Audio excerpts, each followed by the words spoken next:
ये कहानी है लालची मुखिया और ठंड का कहर। बीनपुर नाम के एक छोटे से गांव में एक लालची मुखिया रहता था। उसका नाम राम सिंह था और वो अपने गांव का सबसे अमीर आदमी था। राम सिंह की लालच इतनी अधिक थी कि वो अपने गांव के लोगों को भी ठगता था। वो अपने मुखिया होने के पद का बहुत फायदा उठाता था। गांव में ठंड का मौसम आया और गांव में बहुत ठंड पड़ने लगी। राम सिंह अपने घर के आंगन में लकड़ियां जलाकर अपनी पत्नी के साथ गर्मा गर्म चाय का आनंद ले रहा था। तभी उसने देखा कि गांव का एक आदमी मनोहर अपने सर पर लकड़ियों का गट्ठा लेकर जा रहा है। अरे ये तो मनोहर है, लेकिन ये अपने सिर पर इतनी सारी लकड़ियों का गट्ठर लेकर कहाँ जा रहा है? अरे कहाँ पर ही जाएगा, इतनी ठंड है तो लकड़ियाँ लेकर अपने घर ही जा रहा होगा। अरे ऐसे कैसे लकड़ियाँ लेकर अपने घर जा रहा है, अभी बताता हूँ इसे। राम सिंह जल्दी से उठकर बाहर जाता है और मनोहर को आवाज लगाता है। अरे ओ मनोहर, जल्दी से यहाँ आ। राम सिंह की आवाज सुनकर मनोहर जल्दी से वहाँ पर आता है। नमस्ते मुखिया जी, क्या बात है जो आपने मुझे आवाज दी? क्या आपको किसी मदद की जरूरत है? नहीं, मुझे किसी मदद की जरूरत नहीं है, लेकिन तू मुझे ये बता कि मुझे बताए बिना तू ये लकड़ियाँ कहाँ लेकर जा रहा है? क्या मतलब मुखिया जी, मैं कुछ समझा नहीं। भला लकड़ियाँ लेकर जाने में आपसे पूछने की क्या जरूरत है? वाह भाई वाह, जरा देखो तो सही, एक तो चोरी ऊपर से सीना चोरी। तुम अच्छी तरह जानते हो कि मैं इस गांव का मुखिया हूँ और यहाँ की जितनी भी जमीन है जो किसी के भी नाम पर नहीं है, वहाँ से कुछ भी लेने से पहले तुम्हें गांव के मुखिया की इजाजत लेनी चाहिए। लेकिन मुखिया जी, गांव का जंगल तो किसी के नाम पर हो ही नहीं सकता ना। जिस जमीन की आप बात कर रहे हो वो तो गांव के अंदर की जमीन है। जंगल की जमीन से कुछ भी लेने के लिए आपसे पूछने की क्या जरूरत है? तुम्हारी इतनी हिम्मत, तुम फिर मेरे से बहस करने लग गए। चलो, गांव के अंदर की जमीन हो या गांव के जंगल की जमीन, कहीं से भी कुछ भी लोगे तो मुझसे पूछना पड़ेगा, क्योंकि मुझे हर एक चीज का हिसाब देना पड़ता है। अब तुम इस जंगल से लकड़ियां लेकर आ गए हो तो चुपचाप मुझे इन लकड़ियों के पैसे दे दो। अरे लेकिन मुखिया जी। लेकिन कुछ नहीं, अगर मुझे पैसे दोगे तभी ये लकड़ियां लेकर तुम्हें जाने दूंगा, वरना वापस इन लकड़ियों को जंगल में रख कर आना पड़ेगा और मुझसे बिना पूछे जंगल से लकड़ियां काटने का जुर्माना अलग से लगेगा। बेचारा मनोहर सोचता है कि अब मुखिया जी को पैसे देने के अलावा दूसरा कोई चारा नहीं, तो बेचारे के पास जो थोड़े बहुत पैसे थे वो मुखिया जी को दे देता है। तब मुखिया जी उसे लकड़ियां लेकर जाने देते हैं। कुछ देर बाद मुखिया जी के घर पर काम करने वाली गंगूबाई आ जाती है। मैम साहब, ठंड बहुत बढ़ गई है, तो काम करने के लिए अगर थोड़ा गर्म पानी मिल जाता तो अच्छा हो जाता। ठंडे पानी में काम करते करते मेरे हाथ नीले पड़ गए हैं। अरे हाँ गंगू, अंदर चूल्हे पर जाकर पानी गर्म कर ले और उससे काम कर लेना। अरे काम करने के लिए गर्म पानी की क्या जरूरत है? अपने घर पर भी तो ठंडा पानी से काम करती होगी ना, तो यहाँ पर करने में क्या परेशानी है? नहीं मुखिया जी, मेरा घर वाला मुझे ठंडे पानी से काम करने नहीं देता, तो मैं तो घर पर चूल्हे पर गर्म किए हुए पानी से ही काम करती हूँ। अब आप ही देखिए ना, कैसी दांत किटकिटाने वाली सर्दी है। ऐसे में अगर ठंडा पानी से काम करूँगी तो बीमार पड़ जाऊंगी ना। अच्छा, आई बड़ी बीमार होने वाली। अगर तेरी बात सुनकर रोज रोज हम तेरे लिए चूल्हे पर पानी गर्म करने लगेंगे तो हमारा तो भट्टा ही बैठ जाएगा। जाकर चुपचाप ठंडे पानी से काम कर, और अगर काम नहीं होता तो हमारे यहाँ काम करने की जरूरत नहीं है, हम किसी और को काम पे रख लेंगे। हे भगवान, आप ठीक नहीं कह रहे हो मुखिया जी। देखना, किसी गरीब की हाय लगेगी किसी दिन। चुप कर। अब बेचारी गंगू को ठंडे पानी में ही पूरे घर का काम करना पड़ता है, जिस वजह से उसके हाथ बुरी तरह से सूज जाते हैं। वो काम करके अपने घर के लिए निकलती है तो रास्ते में उसे मनोहर की पत्नी उषा मिलती है। अरे गंगू बहन, ये तुम्हारे हाथों को क्या हो गया? ये तो बहुत ही बुरी तरह से सूज गए हैं। अरे क्या ही बताऊं उषा बहन, वो मुखिया जी है ना, उनके घर पर काम करती हूँ मैं। वो तो गर्म पानी में काम ही नहीं करने देते और कुछ कहो तो काम से निकालने की धमकी अलग दे देते हैं। मुझे अभी काम की जरूरत है, इसलिए ज्यादा बहस भी नहीं कर सकती। बाप रे बाप, ये मुखिया तो दिन पर दिन लालची होता जा रहा है। इसने तो मनोहर जी से भी जंगल से कटी हुई लकड़ी के पैसे ले लिए और तुम्हारे साथ भी कितना लालच कर रहा है। गांव में अपने पद का नाजायज फायदा उठाता है ये मुखिया। लेकिन देखना, किसी दिन किसी गरीब की बहुत बुरी बदुआ लगेगी इसे। मुखिया के लालच के कारण गांव में सभी लोग उससे बहुत परेशान थे। मुखिया की पत्नी भी हमेशा उसे समझाती थी, लेकिन मजाल है कि कभी उसे किसी की बात समझ आती हो। ये लीजिए आपकी चाय। चाय तो मैं बाद में पीऊंगा, लेकिन अभी मुझे गांव में कई लोगों से पैसे लेने के लिए जाना है। बहुत से लोगों ने अपना घर गिरवी रखकर मुझसे पैसे उधार उठाए थे, जो कि अभी तक चुकाए नहीं है। अरे तो क्या हो गया, चुकाए नहीं है तो आगे चुका देंगे। इतना भयंकर ठंड का मौसम है, कम से कम लोगों पर थोड़ी दया तो कर लीजिए। इतनी ठंड में लोगों का काम भी नहीं चल रहा है। ठंड तो हर साल पड़ती है, और ये बात तो उन लोगों को मुझसे उधार लेने से पहले सोचनी चाहिए थी। मुखिया लोगों से अपनी उधारी वसूल करने के लिए उनके पास पहुंच जाता है। अरे मनोहर, याद है कि नहीं, तुझे मेरा उधार भी चुकाना है। आज का समय था उधार चुकाने के लिए, तो सोचा इतनी ठंड में तुझे क्या परेशान करूं, तो खुद ही उधार लेने के लिए आ गया मैं। माफ करना सेठ जी, लेकिन ठंड के कारण काम धंधा नहीं चल रहा है। अभी मैं इतने ही पैसे जोड़ पाया हूँ। अभी आप ये पैसे ले लीजिए, बाकी के पैसे मैं जल्द से जल्द लौटाने की कोशिश करूंगा। तुम जैसे लोग कभी सुधर नहीं सकते। हर साल तुम जैसे लोग मुझसे उधार लेते हैं और उधार चुकाने के समय पर इसी तरह से बहाने बनाते हैं। अगर उधार पैसे नहीं चुका सकते तो फिर अपना ये घर खाली कर दो। मैं इसे किराए पर चढ़ाकर या बेचकर अपने पैसे वसूल कर लूंगा। अरे मुझ पर तरस खाइए मुखिया जी, अगर मैंने ये घर खाली कर दिया तो अपने परिवार को लेकर इतनी ठंड में कहाँ जाऊंगा। मुझे कुछ समय की मोहलत दीजिए। नहीं नहीं, तुम्हें कोई मोहलत नहीं मिलेगी। लेकिन अगर तुम चाहते हो कि मैं तुम्हें तुम्हारे घर से ना निकालूं, तो तुम्हें मेरे लिए काम करना पड़ेगा। मुफ्त में मेरे लिए काम करो तो धीरे धीरे तुम्हारा उधार चुकता हो जाएगा।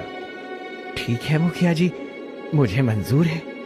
राम सिंह बाकी लोगों के पास भी उधार के पैसे वसूल करने के लिए जाता है, लेकिन जो उसे पैसे नहीं चुका पाता, वो उन सबको अपने लिए काम पर लगा लेता है और उन्हें जंगल से पूरा दिन लकड़ियां काटने का काम देता है।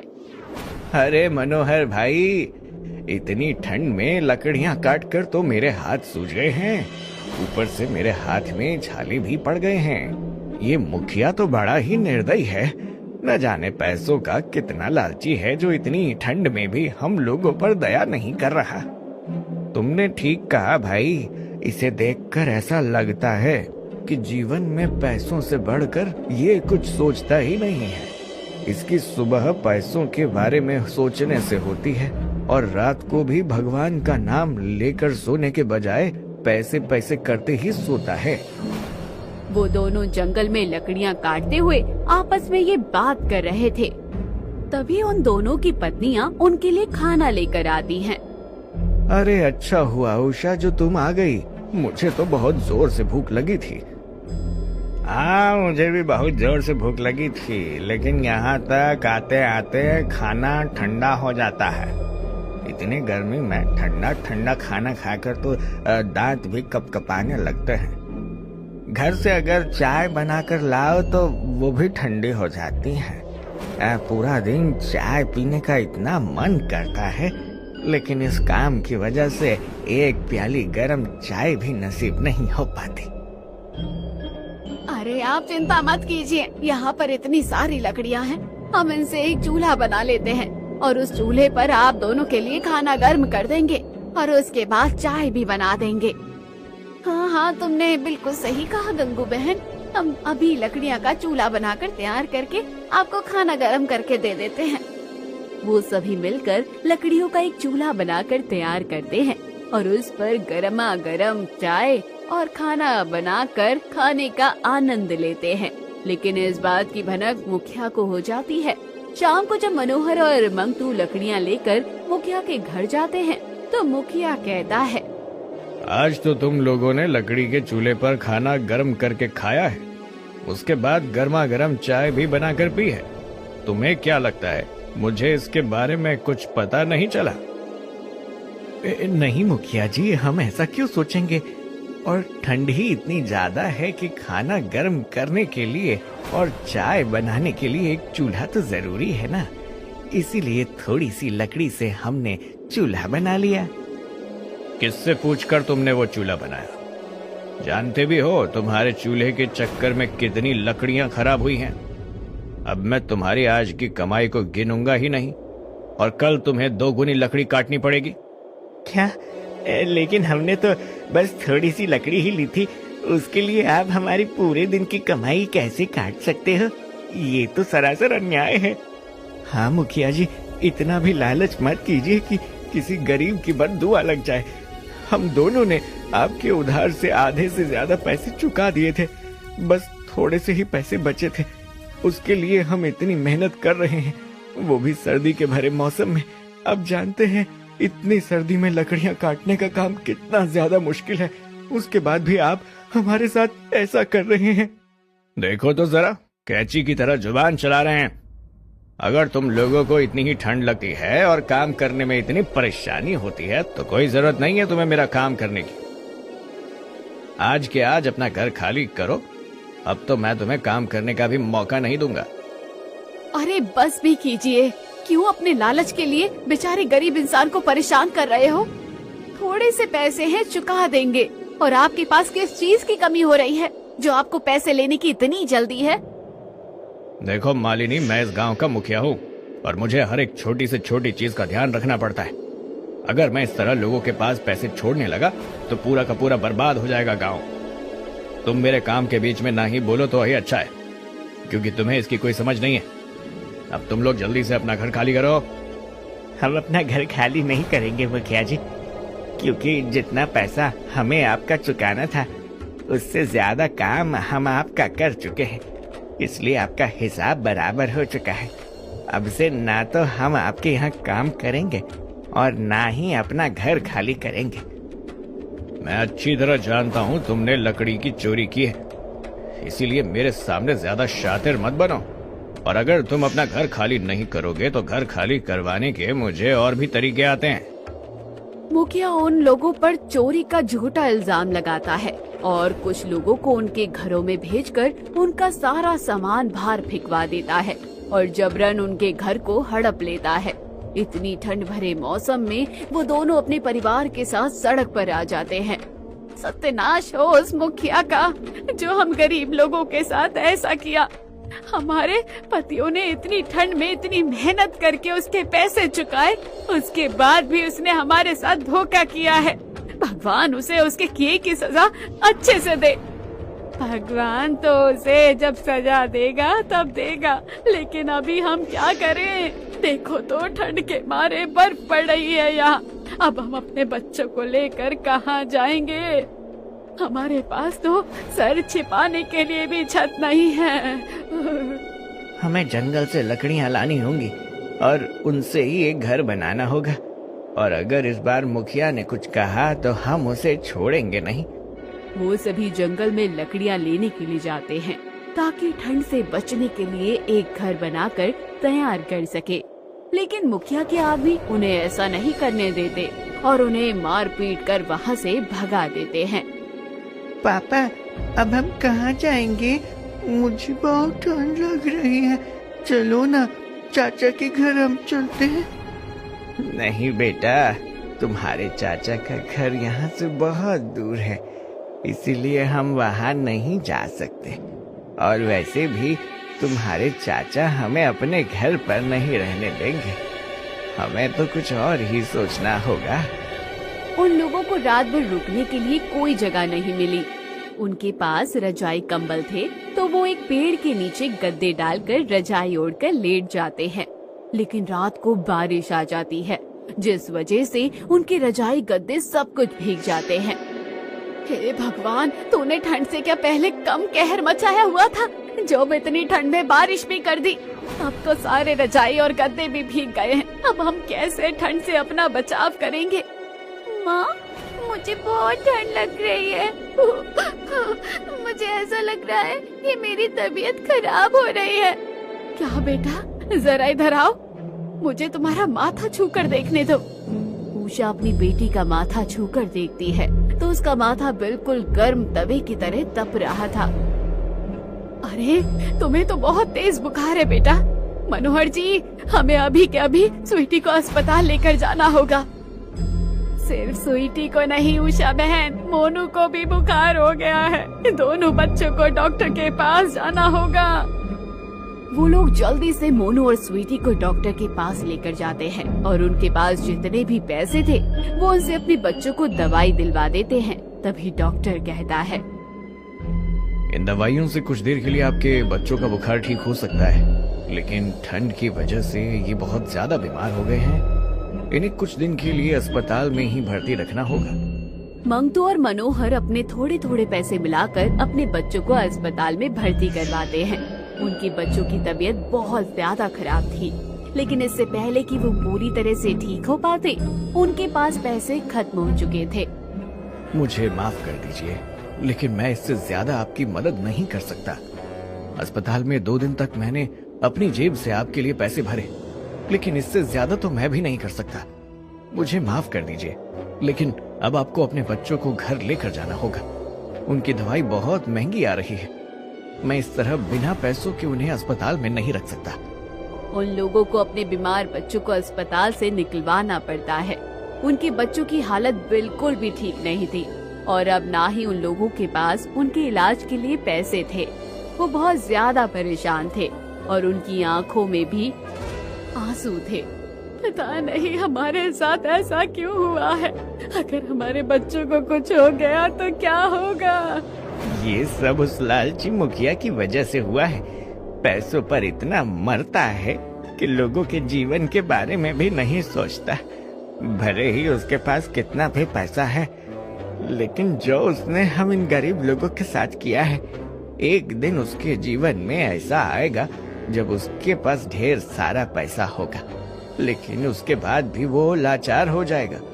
अपना किया एक दिन वो जरूर भुगतेगा। क्या बात है बेटा, मुझे तुम लोग बहुत परेशान लग रहे हो। सभी लोगों के मुंह से मुखिया के लिए बदुआ निकलती है। तभी वहाँ से गुजरते हुए एक साधु की नजर उन लोगों पर पड़ती है और उन लोगों को परेशान देखकर वो उनके पास जाते हैं। साधु बाबा के पूछने पर मनोहर उन्हें सारी बातें बताता है तो साधु बाबा उनसे कहते हैं, तुम चिंता मत करो बेटा, तुम सब मेरे साथ चलो। जो उस लालची मुखिया ने किया है उसका परिणाम उसे जल्द ही मिलेगा। साधु बाबा उन लोगों को अपने घर ले जाते हैं और मोनू और स्वीटी को भगवान का प्रसाद खिलाते हैं। तो कुछ ही देर में वो बिल्कुल ठीक हो जाते हैं। तभी कुछ दिन बाद मुखिया का बेटा अचानक से बहुत बीमार हो जाता है। कोई डॉक्टर भी उसका इलाज नहीं कर पाता। अरे मुझे समझ नहीं आ रहा तुम किस तरह के डॉक्टर हो। तुमसे एक बच्चे का इलाज नहीं हो रहा। तुम्हें जितना पैसा चाहिए मैं तुम्हें उतना पैसा देने को तैयार हूँ, लेकिन मेरे बेटे को ठीक कर दो। मुझे माफ कर दीजिए मुखिया जी, लेकिन मैं आपके बेटे को ठीक करने की बहुत कोशिश कर चुका हूँ। भले ही आप अपने बेटे पर कितना भी पैसा लगा लीजिए, लेकिन मैं उसे ठीक नहीं कर सकता।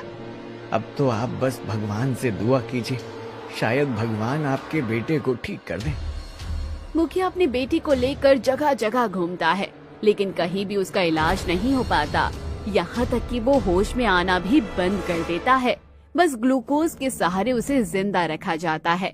तभी एक दिन मुखिया की पत्नी मालिनी रोते हुए कहती है, ये सब कुछ आपकी वजह से हुआ है। अगर अपने लालच की वजह से गरीबों पर इतना जुल्म नहीं करते तो उनकी इतनी हाय नहीं लगती। आज उन लोगों की हाय की वजह से ही मेरे बेटे का ये हाल हुआ है। जाकर माफी मांगी है उनसे, तो शायद आपको भगवान थोड़ा तरस कर जाए। अगर मेरे बेटे को कुछ हुआ तो मैं अपने प्राण त्याग दूंगी। मुखिया की आंखों में आंसू आ जाते हैं और उसे अपनी गलती का एहसास होता है। वो मंगतू और मनोहर को ढूंढता है, लेकिन उसे वो कहीं नहीं मिलते। तभी उसे रास्ते में वही साधु मिलते हैं। क्या बात है, बड़े ही परेशान लग रहे हो। तुम्हें देखकर तो ऐसा लग रहा है जैसे किसी के साथ बहुत बुरा किया है तुमने, जिसका पश्चाताप करना चाहते हो। हाँ बाबा, आपने बिल्कुल ठीक कहा। मैंने बहुत लोगों के साथ बुरा किया है, जिसकी सजा आज मेरे बेटे को भुगतनी पड़ रही है। मुखिया की बात सुनकर साधु बाबा सब कुछ समझ जाते हैं और वो उसे मनोहर और मंगतू के पास ले जाते हैं। उन्होंने साधु बाबा के घर के बगल में ही अपनी घास की झोपड़ियां बना ली थी। मुखिया उन दोनों से माफी मांगने जाता है। मुझे माफ कर दो, मैंने अपने लालच के कारण तुम लोगों के साथ बहुत बुरा किया। मैंने गरीबों की इतनी हाय ली, जिसकी वजह से आज मेरे बेटे की हालत इतनी दयनीय है। ये सब बोलते हुए मुखिया रोने लगता है तो मनोहर की पत्नी कहती है, तुमने जो गरीब लोगों के साथ किया उसकी सजा तुम्हारे बेटे को नहीं मिलनी चाहिए थी। तुम्हारा बेटा ठीक हो जाए, इसके लिए हम भगवान से प्रार्थना करेंगे, लेकिन आगे से कभी किसी गरीब के साथ ऐसा मत करना। भगवान जब कर्मों का हिसाब करने बैठता है, राजा को रंक और रंक को राजा बनाने में समय नहीं लगता। तुम साधु बाबा के पास जाकर उनसे भगवान का प्रसाद लो और उसे अपने बेटे को खिला देना। भगवान के प्रसाद से तो हमारे बच्चे भी ठीक हो गए हैं, तो तुम्हारा बेटा भी जरूर ठीक हो जाएगा। मुखिया उन सबके सामने हाथ जोड़ते हुए उनसे माफी मांगते हुए बाहर से चला जाता है और साधु बाबा से भगवान का प्रसाद ले जाकर अपने बेटे को खिला देता है। मनोहर और मंगतू का परिवार भी मुखिया के बेटे के लिए प्रार्थना करते हैं और कुछ ही देर में मुखिया का बेटा बिल्कुल ठीक हो जाता है। मुखिया को अपने किए का अच्छा सबक मिलता है और उस दिन के बाद तो फिर कभी अपने लालच के कारण किसी वो गरीब के साथ ऐसा नहीं करता और खुद को सुधार कर वो नेकी के रास्ते पर चल पड़ता है। उसने आज तक जितने भी गरीब लोगों के साथ गलत किया था, वो अपनी सारी गलतियों को सुधारता है।